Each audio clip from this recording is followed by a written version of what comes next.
Hello hi, प्रभु यीशु मसीह के मधुर नाम में आप सभी को प्रेमी सलाम। परमेश्वर का धन्यवाद करते हैं कि आज उसने आपको और मुझे जीवित और जीतों की पृथ्वी पर रखा और हमेशा जिंदा वो रखना चाहता है। परमेश्वर का अनुग्रह और परमेश्वर का प्यार अति करुणामय है और वो इंसान के जीवन में कभी वो प्यार मिल नहीं पाएगा। लाख कोशिश करने के बावजूद भी आपके अंदर या फिर अन्य लोगों के अंदर परमेश्वर का जैसा प्यार लाख कोशिश करने के बावजूद भी नहीं मिल पा रहा है। कुछ लोगों के जीवन में ऐसा कोशिश के ऊपर कोशिश चलती चली जा रही है। परमेश्वर के प्यार को अपने जीवन के द्वारा प्रकट करने के लिए कोशिश किया जा रहा है। जैसे कि अनाथों को खाना दे रहे हैं, विधवाओं को कपड़ा और उनका सहारा बन रहे हैं। आपको और भी एक बात बताना चाहता हूं कि यीशु मसीह को खुश करने के लिए काफी लोगों ने कोशिश के ऊपर कोशिश कर ली है। जैसे कि बिगाड़ा कुछ लोगों ने किया है, उनका कारनामा मेरे सामने आता चला जाता है। हालांकि हम उनके ऊपर दोष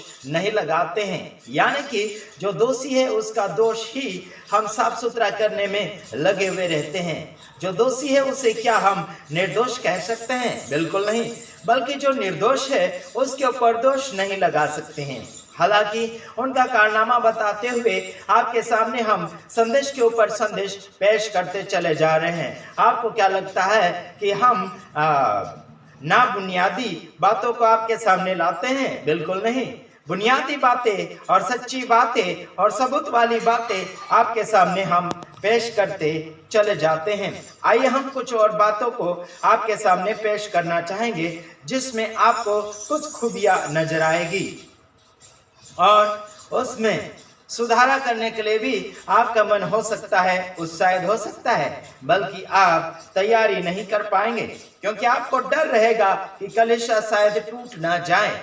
कई लोगों को कलीसिया टूटने का डर है, लेकिन जीवन जो टूटा है और बिखरा हुआ है उसके ऊपर क्या नजर डालने के लिए कोशिश की। आइए, कहीं भगवान आए और कहीं चले गए। मैं आपको ये बताना चाहता हूं, जैसे कि आपको कुछ बातें बताऊंगा। जैसे हिंदू शास्त्र की किताब में लिखा, यानी कि गीता, एक किताब जिसका नाम है गीता, और उसी के साथ साथ मैं एक वचन भी बताऊंगा। इसमें कोई मिलावट करने की बातें बिल्कुल मैं नहीं करूंगा, बल्कि लोगों को सावधान करने के लिए कोशिश करूंगा। जिस ईश्वर ने मारने और तोड़ने की बातें करी है, क्या उस ईश्वर के साथ कोई इंसान जुड़कर अपनी जिंदगी को उद्धार की ओर ले जा सकता है? बिल्कुल नहीं। तो आइए, वो ईश्वर कौन है आपके सामने मैं पेश करूंगा, जो जगत के लोग उन्हें ईश्वर कहते हैं और वो कहलाने के लायक ही है, जिसका नाम है श्री कृष्ण भगवान लोग कहते हैं। गीता के चौथे अध्याय के 7वें पद में कृष्ण कह रहे हैं, क्या कहते हैं कृष्ण भगवान? क्या कहते हैं? दुष्ट पापियों को और अधर्मियों को नाश करने के लिए मैं हर युग में जन्म लेता हूं। इसका ये कहना है। किसका कहना है?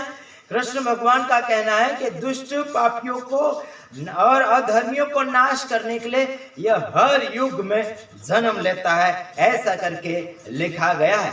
गीता के चौथे अध्याय में 7वें वचन में लिखा गया है। आप ही खुद पढ़ सकते हैं। इसका कोई बदनामी मैं नहीं बोल रहा हूं, जो है सो है, उसके मुंह से निकली हुई बातें हैं। किसने लिखा, क्या लिखा मैं नहीं जानता, लेकिन उस धार्मिक किताब में यह लिखा गया है। क्या ईश्वर ऐसे होते हैं? बिल्कुल नहीं, घिनौना काम है ये। मैं इनका विरोध नहीं कर रहा हूं, जो लिखा है वही पढ़कर आपके सामने मैंने पेश किया है। हालांकि यीशु मसीह ने क्या कहा, लूका उसका 9 अध्याय उसका 55 वचन के अंदर देख लीजिएगा, यानी कि लूक 9:55 देख लीजिए, है ना। लूका 9 अध्याय उसका 55 यानी कि 55 वचन के अंदर लिखा गया। यीशु ने क्या कहा? यीशु कह रहा है, मैं दुष्ट को, पापियों और अधर्मियों को बचाने आया हूं, नाश करने नहीं।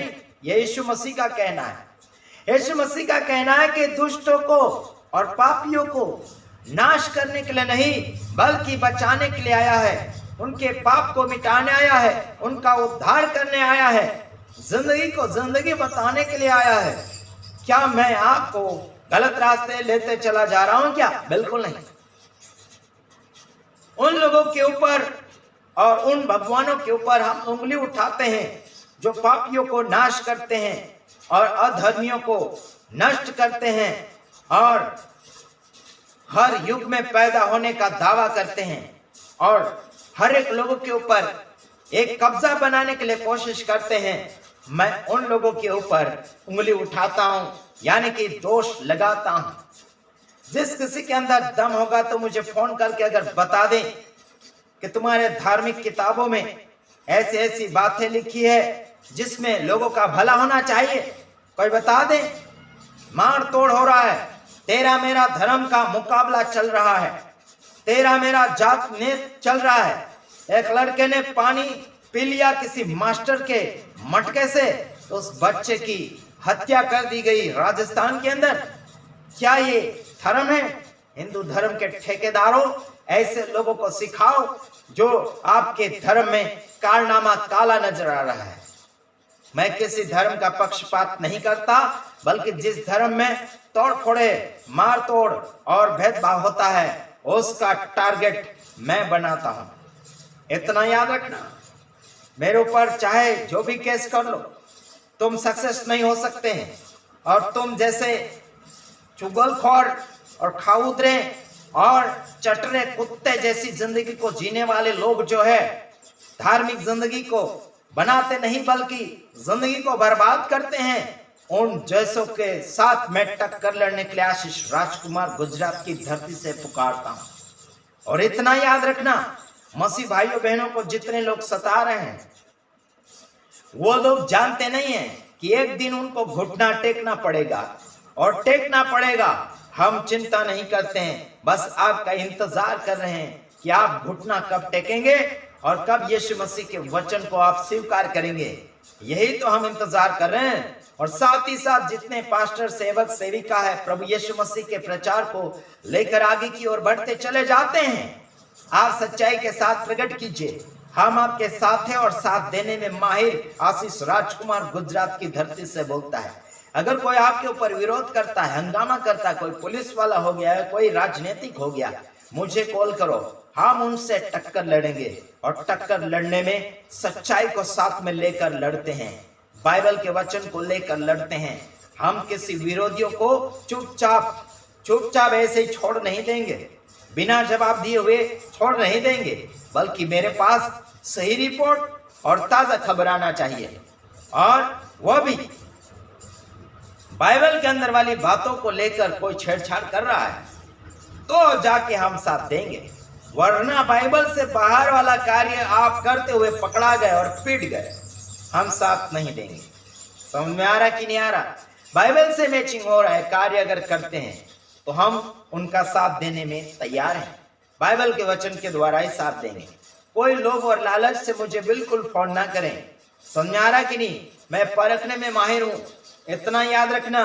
कोई भी झूठ मूठ बोल के मुझे फोन करके कोई भी मदद मांगने के लिए कोशिश मत करना।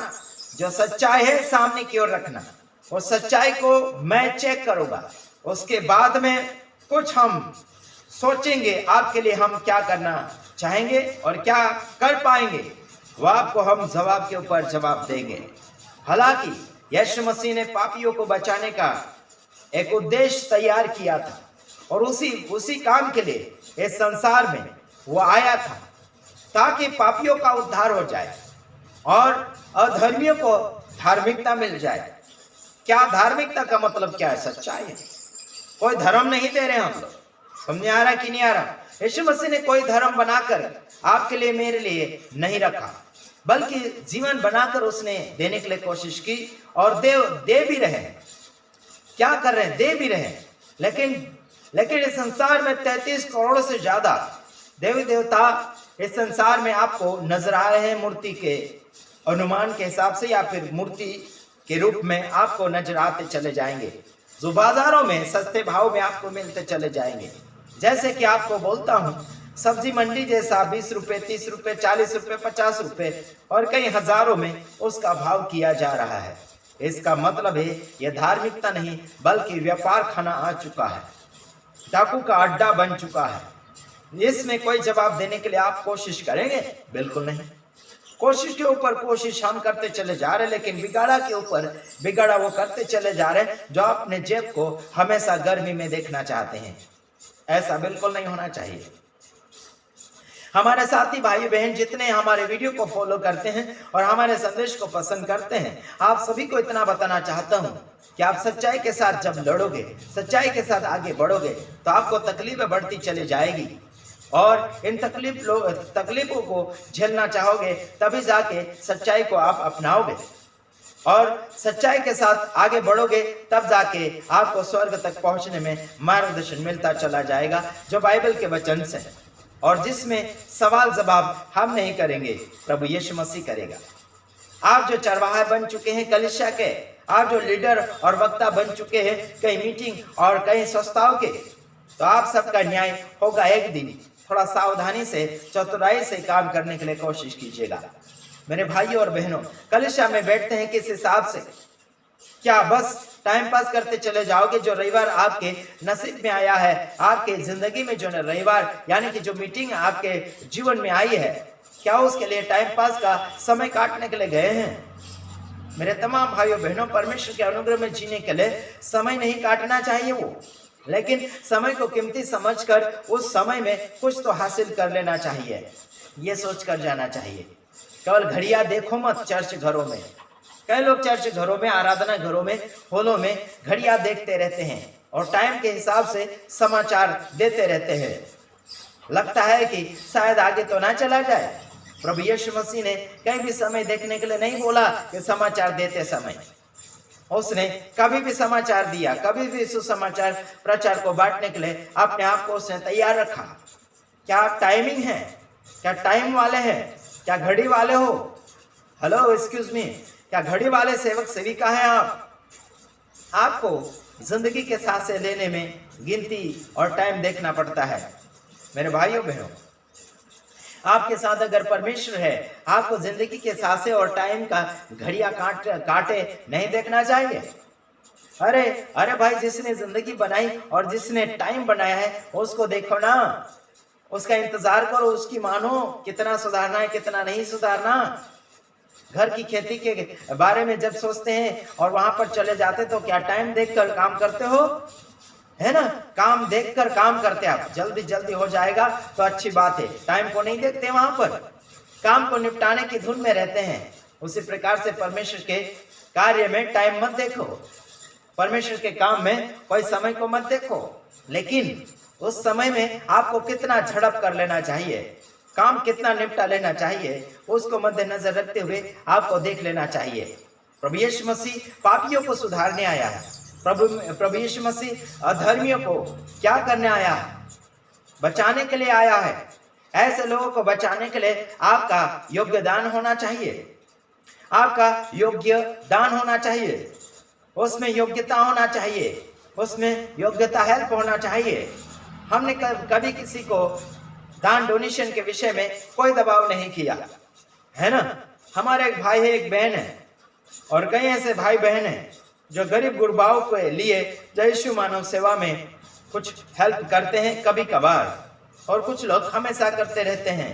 उन सभी का हम धन्यवादी है और शुक्रगुजारी हैं। उनका परिवार सुखी मंगल में है और वो निरोगी है। उनमें कभी रोग प्रवेश करता है तो कुछ ही समय के बाद हटता चला जाता है। मुझे फोन के ऊपर बताया जाता है कि उन्हें कुछ रोग उन्हें परेशान कर रहे हैं, कुछ दुख उन्हें परेशान कर रहे हैं। हम लोग गुप्त प्रार्थना में प्रार्थना ग्रुप में डालते हैं और हम खुद भी गुप्त प्रार्थना करते हैं, जैसे चिल्ला चोट करते हुए बिल्कुल नहीं। क्या नजर आ रहा है और क्या समझ में आ रहा है, जो समझ में आया होगा और जो आपको नजर आया होगा उसे आगे फैलाने के लिए कोशिश करें। जैसे कि अपने आप को माहिर समझने के लिए बिल्कुल कोशिश ना करें। यीशु ने कहा है कि मैं दुष्टों को और पापियों को और अधर्मियों को बचाने के लिए आया है। वो दुष्टों को भी बचाता है और अधर्मियों को भी बचाता है। तो आपका क्या ख्याल है, आप किसको बचाने के लिए कोशिश करेंगे? आज संसार भर में सेवक सेविका का समझौता नहीं है तो समाचार क्या दे पाएंगे? हेलो, एक्सक्यूज मी, खुद तो कब्र के अंदर है और दूसरे को कब्र में डालने के लिए कोशिश कर रहे हो। खुद तो कब्र से बाहर निकलो, तब जाके जगह खाली हो जाएगी। हेलो मेरे तमाम भाइयों बहनों, खुद तो मुर्दे हैं और दूसरों को जिंदा करना चाहते हो। खुद तो अज्ञानी है और दूसरे को ज्ञान देना चाहते हो। अगर कोई ज्ञानी बन चुका है तो सीमित रीति से अपने अपने लोगों को ही शिक्षा दिया जा रहा है। उन सभी को भी मैं इतना कहना चाहता हूं कि ज्ञान के घमंडी ना बने। काय के घमंडी ना बने? ज्ञान के घमंडी ना बने, बल्कि ज्ञान अगर है तो आगे की ओर फ्री में बांटिए और सीमित ना रखिए। इसी में आप सबका भला होगा। God bless you. हम दूसरे वीडियो के साथ आ रहे हैं, तब तक ले हम आपसे विदाई भी चाहते हैं। आमीन।